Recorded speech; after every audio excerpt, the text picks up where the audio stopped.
Shalom, bienvenue au point de prière de cette semaine.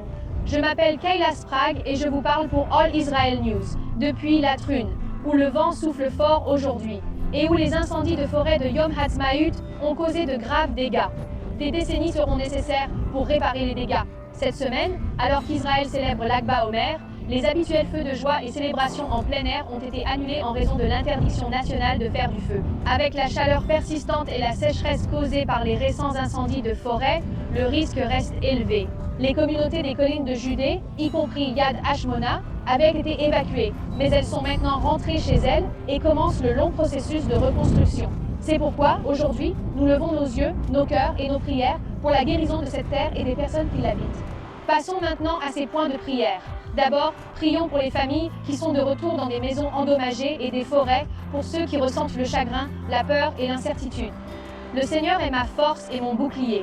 Mon cœur lui fait confiance et il m'aide. Psaume 28, 7. Que Dieu fortifie chaque cœur fatigué. Ensuite, nous prions pour les forêts et les champs ravagés par le feu, que le Créateur renouvelle cette terre. Tu prends soin de la terre et tu l'abreuves. Tu la combles d'abondantes richesses. Psaume 65, 9. Que la verdure repousse là où il n'y a plus que des cendres. Troisièmement, nous demandons sagesse et calme pour les dirigeants d'Israël et les premiers intervenants, des pompiers aux équipes de sécurité publique. Si quelqu'un parmi vous manque de sagesse, qu'il la demande à Dieu. Jacques 1, 5. Seigneur, dirige tous les plans et les précautions. Quatrièmement, nous prions pour un Akba Omer paisible et sûr, surtout pour les jeunes et les familles. Que ceux-ci restent vigilants et sobres. 1 Pierre 5, 8.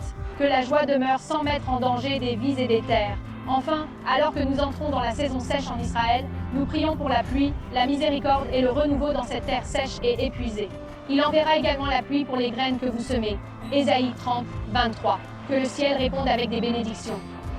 Merci de prier avec nous cette semaine. Abonnez-vous pour recevoir des points de prière hebdomadaires et visitez le site alisrael.com pour des mises à jour fiables sur le terrain.